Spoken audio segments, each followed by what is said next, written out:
Hey everybody, Tony here from Boost the Hits. First off, obviously my face is not on video today.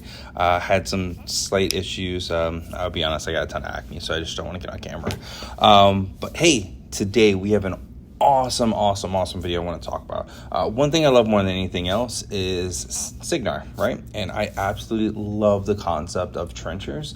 And because of that, I am super pumped about the brand new Gravediggers that are coming out within the next couple months. As of right now, it looks like it's going to come out around the November timeframe. So because of that, right, I really wanted to jump into the whole concept and history of the trenchers. So this video is going to go over the background of the trenchers, what their everyday life is like, some notable characters of the trenchers, really just one notable character of the previous trenchers, and hopefully he makes a big comeback. And then also kind of what I think the new Gravediggers are going to look like, and just really briefly touching on Buck and Sin, two of the new Gravedigger casters that we see that are going to be coming out. We don't know what the other one's going to be, but at least we know those two, so we'll really briefly touch on that. As always, thank you everyone for listening to my ramblings. As you can also see, we have a brand new logo that the amazing Kevin from Advanced Maneuvers made for me. So Kevin, thank you so much for that. With that being said, let's dig in. All right, everyone. So before we jump into the whole trencher conversation, right, one thing to note is that a lot of this is based off of kind of from the beginning of the history of the Iron Kingdoms to the last 5 years, which is about 617 in the lore. Not 5 years in real life. This is in the lore, 5 years. And kind of the reason because of that, right, is that we don't know a lot about what the new trenchers are going to do. We know a brief amount, but I do feel probably a lot of this stuff, either the training and also kind of what the daily life is probably going to be pretty similar to what is now. The difference is, like, the Gravediggers in particular, they're jumping out of planes, right? So other than that, I think most of this fits pretty well. So the origins of the trenchers weren't even really called the trenchers in the beginning. They were formed during the reign of Winter II, and they were just supposed to be a conscript, right? They were a corps of frontline soldiers that were taken as prisoners, from prisoners. And the whole concept of them is that they would be the first sent in the battle in hopes that they would mitigate casualties suffered by the regular army, as well as like their more special units like the Stormblades. The first couple ragtag groups were a mix of conscripts and volunteers drawn from prisoners, as well as any type of disgraced troopers that had little hope of regaining their freedom. So these were troopers that were either drummed out of the military from, either abandoning their post or drinking too much or something like that. So, hey, you could either go to jail or you could potentially join this corps. So the whole idea was, hey, if you join this corps and you survive long enough, you can get a full pardon. So it was really exciting for people that were either on death row or were going to be stuck in jail for life. And kind of what they wanted to do first, right, was that instead of just sending these guys out there with some weapons, so guys and girls, they went through this rigorous training program, probably one of the most grueling programs that they had, and it was meant to instill discipline in what was normally a person known for insubordination, and also created a tough and effective soldier. A lot of these early battles that were fought with these men and women, took place along the northern border of Cawdor. And sacrifices usually went unnoticed. This was a group that just, they really didn't care about, right? They were cheap to bring on. They had to go through training. They gave them really, really crappy equipment. It was all secondhand stuff that they didn't use anymore. A lot of their gear was ill-fitting. So they really didn't care if they died. It was created to not be a strain on the coffers of the Cygnar military. That kind of changed when there was one company of conscript infantry. They were ended up sent to the border village to delay a Khadorian advance around Felling, and it was thought to be a suicide mission. There was no way these guys were going to survive, but again, it was just, hey, the hope was that they delay the Khadorian military long enough to be able to get the regular troops involved. 2 weeks later, right, there was a group of rangers that went to go check because the Khadorian army hadn't moved at all. And they ended up finding out that the town was still held by these surviving conscripts. They were half-starved and out of ammunition, but what they ended up doing was something ingenious. They used picks from the local farmers, they used shovels from local farmers, and it created this extensive network of trenches and berms around the village, and they created to protect them. They survived multiple raids, both night raids and day raids, and they were able to push them back multiple times, something that they did not think would happen. And from there, the trenchers were born, right? They realized that, hey, this is what we can actually create something more from this. So when you look at trenchers, right, you gotta think of what the training is, right? It's probably the most rigorous training program of any infantry person in the entire Iron Kingdoms. No one else is gonna go through as brutal of a training as this. It's a 12-week long program and really pushes a person to the limit. Because trenchers highly value this combat experience, right? Even a lot of their officers are promoted more often from a non-commissioned to a commissioned role than any other army group in the Iron Kingdoms. And kind of really what happens is the basic training is it's a combination of strength training, fundamental tactics, and marksmanship, along with combat engineering designed to teach every recruit the essentials of trench construction because, well, they're trenchers, right? That's what they do. They go and build trenches. Originally, when the trenchers were first created as a full trencher unit, right, they would take volunteers from anyone could come in and they can go and be part of the trencher group, but they really specifically wanted to find people who were already in great shape because they knew how painful this training was going to be and it was going to be really difficult for someone to be able to survive it, so they wanted just the best of the best. That had changed over time to even in modern days, they'll take anyone, right? The scrawniest person, the idea is that after you go through this 12-week training program, the scrawniest person is going to end up being a hardened, battled person. And they do this in a couple different ways, right? Like they go through, whenever they're doing any type of training at all, they are always wearing a full battle kit, no matter what, no exceptions for illnesses or minor injuries. And even though they're broken into these small groups, and in a group, they're probably groups of like 5 to 10 people, and they're broken in these groups. And as a group, it is designed to create a significant amount of teamwork because you have to have your brothers and sisters back. And they're actually rated on whoever the weakest member of that group is. So what this does is either pushes them to get everyone trained to the same level. And unfortunately, at times, right, if someone is just holding the entire group back, they kind of get pressure into dropping out. Now, the really cool thing is, right, is that dropping out is never seen as a disdain. No one makes fun of you for it by either your formal squads or your instructors. They respect your patriotic impulse that drove you to enlist in the first place. And if you drop out of the trenches, you're not necessarily out of the military. A lot of times they try to find you these different posts, right, either in another branch, doing roles that necessarily aren't on front line because they want to try to keep you in there as much as possible. Whenever you do go look at, your military, like commanders and stuff like that, like I did say earlier, a lot of them who are commissioned, they have the most amount of people going from non-commissioned to commissioned because of how much they value the expertise. Now, traditionally, whenever you become a commissioned officer, you're going to go to the Strategic Academy, right? And you're not going to focus as much on history. If you're a trencher, you're going to focus more on leadership, tactics, and military planning. But it's actually not uncommon for them to deter the attendance to the Strategic Academy as long as they demonstrate proven competence through their service in the field. All right, so kind of cover the basics of the training, how you get promoted. Now we got to look at what the life of the trencher is, right? So during wartime, it's alternating combat, stoic misery because you're waiting for the combat, or mind-numbing boredom because there's nothing going on, right? You are expected to live for weeks on end in these muddy trenches, eating soggy hardtack and drinking watered-down rum because that's all you can get, right? Supply lines, whenever they are flush, you're going to get the best stuff. You're usually going to get more rations because of how harder life is as a trencher. But it's more likely you are going to have your supply lines cut off. So they also intentionally give people more rations there, and your smarter veterans are going to store a lot of those extra rations for the times where it is really hard to go get stuff in, so they have a little bit more food. When they're not taking fire, they're expected to continue to improve the defenses, right? They're always doing these backbreaking work to go and try to get everything together.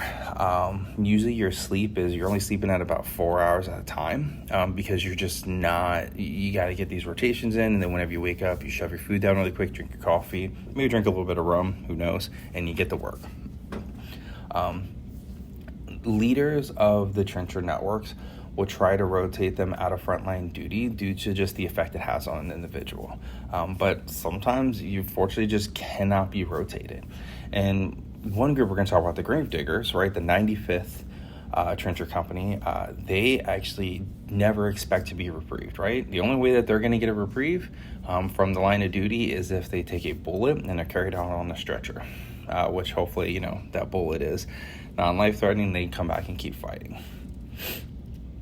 Now, usually their gear is not great, right? They try to get good gear, but you're talking about weeks on end with water everywhere, muddy. You're usually walking for miles when you're trying to get to the trench line. So a lot of their stuff is patched together. Their shoes might have holes in it. That being said, right, when somebody passes away by bullet fire, their gear is considered sacrosanct, right? They do not want to pull any piece of that equipment from that person, even if someone might have holes in their shoes and the person who just died has full gear, really nice looking. They're not going to do it unless it has been willed to somebody. Sometimes a trencher, they'll will a good pair of boots to somebody else or their winter jacket. But other than that, it is expected, and very, very few soldiers have ever broken this. Hey, you send them back with every single piece of their family. Another cool thing is, right, is that not everybody is capable of writing or reading, right? So some of the great gear that people will get, that they really covet these gear, is either dry matches for smoking, waterproof containers so they can keep the letters from home, and writing utensils. Now, the reason why I bring up, hey, not everyone can read or write, is that platoons frequently at night will get together and they will actually, take everybody's letters and read them out loud. And people who can write will sit down and they're expected to help individuals who don't know how to write letters to send home. Really, really important to keep that communication. It's a big thing, right?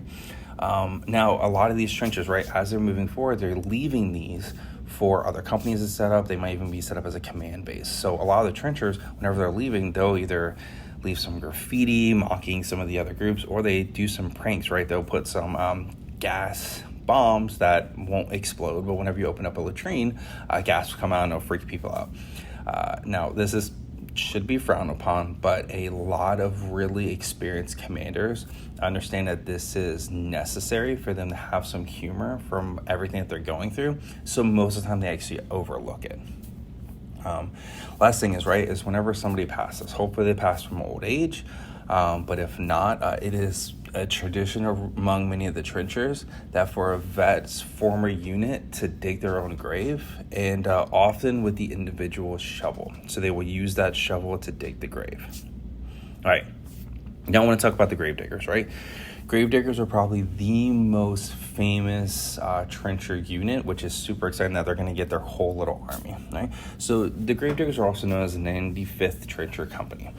Numerous of times they've been nearly annihilated in battle, only to rise again with fresh troops, eager to risk their lives and stand among the company of heroes. The 95th is considered the embodiment of what it means to be a trencher.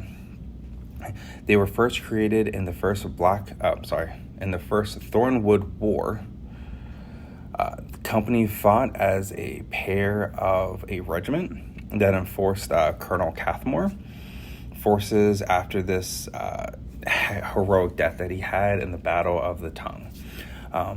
What's crazy is there was a massive attack in Northgard, and they suffered high casualties. Into the part after a second attack happened, they thought the 95th was completely wiped out. But later, with the help of Maxwell Finn, they actually ended up showing up 7 weeks later.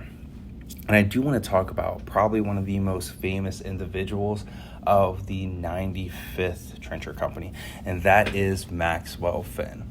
So he is a person I hope that they are bringing back, because in current lore time, right, he's going to look pretty old, but he is actually only 44 years old, so he's pretty fit right now, right? So Maxwell Finn, he was born in 578 AR, so that's about 44 years ago, Grew up in the military town of Point Bourne and joined the trenchers as soon as he was able to, right? As soon as he could go and join the trenchers, that's what he jumped in to go and do, because that's something he had always wanted to be a part of. So he grew, came as to a sergeant. He was assigned to the North Guard and attached to the Gravediggers, served for a decade, and rose to the rank of sergeant master. During the withdrawal of Laos, several young soldiers got separated from the main column. After some type of miscommunication, Finn ended up searching and found that the squad was taking sniper fire. So what he did was he detached his knife from his gun and started stalking these Widowmakers and killed all of them, right, to save this young trencher unit. He took a shot into the shoulder and was bleeding for the entire 5-mile hike back, but refused any treatment at all until he had gotten those boys and girls home. And that's kind of where the legend of Finn started to grow, right? He was kind of like on that level of being amazing. Now, on another incident, right, the one we had talked about earlier with the North Guard when they suffered the high casualties, Finn was among them, right? And Finn had actually gotten knocked out, but they thought he had died. They couldn't find him. Finn ended up waking up, and instead of just like dying, right, he instantly started finding any type of survivors, and he ended up placing them. He realized that they were behind enemy lines. After he found the survivors, he got them back to Point Bourne, and that actually made his legend grow even more. The other thing about him, right, is he has this mini slug gun. So this was from an earlier fight that he had. He was on the front lines fighting against Khador, and in one battle, his gun had run out of bullets. He saw an old fixed encampment mini slugger, ripped it off of there and started using it. And in all honesty, no one has had the guts to tell him to put it back. So that's just kind of his thing. He runs around with his mini slugger, and he runs around with his knife. That's pretty dang exciting, right? I really hope that they continue to get him going. As of, I think it was like 607, he was a captain, and he's really the one that was in charge of the Gravediggers. Now, we know with these Warcasts coming, there's going to be a little bit of change. I'd love to see him go up to a major or a colonel. Finn, I really hope that they continue his story, because like I said, he looks older in these photos, but he's only 44 years old, and that kind of shows that trencher life, man, that trencher life will kill you. So now jumping into the modern Gravediggers, right? We don't know that much about them, but during the Acts of War series, which came out, it was like in the 608 610 AR, they started having these sky ships were introduced in the Iron Kingdoms. And as you start getting developed more, right, they wanted to say, hey, we need to have someone that can jump out of these and start on the front line. And that's where the Gravediggers really jumped in, right? They were always the ones that kind of took these suicide missions to go and be more. So why would they not be ones that go and jump out there? I'm really excited about that. The only other thing that we know is that we have a couple of characters that they talked about. We have Bruno, who is a troll trencher. There's a sergeant, I can't remember what her name is. And then we have Buck, who is going to be one of the new Warcasters. Close-shaven head, looks pretty interesting. And then also Sin, who's probably one of my favorite concepts ever. She is Cynthia, and she is the daughter of Alistair Kane. She has a different last name than him, but she's well established in the story. He ended up finding her when she was probably about 10 years old. So right now, she's probably about 21, 22 years old. I am so pumped to see what they end up doing with her, both her lore, kind of explaining more about, how she and Kane end up rejoining the Signarian army, and then what drove her to being a trencher instead of part of the Hell, or the gun mages, right? So we'll see. That's my rambling, a little bit longer, but hopefully everyone got something exciting out of this. If you did not notice, I am super pumped for the Gravediggers. I cannot wait for them to come out. Cannot wait to play them on table. Other than that, thanks everyone. Have a good day.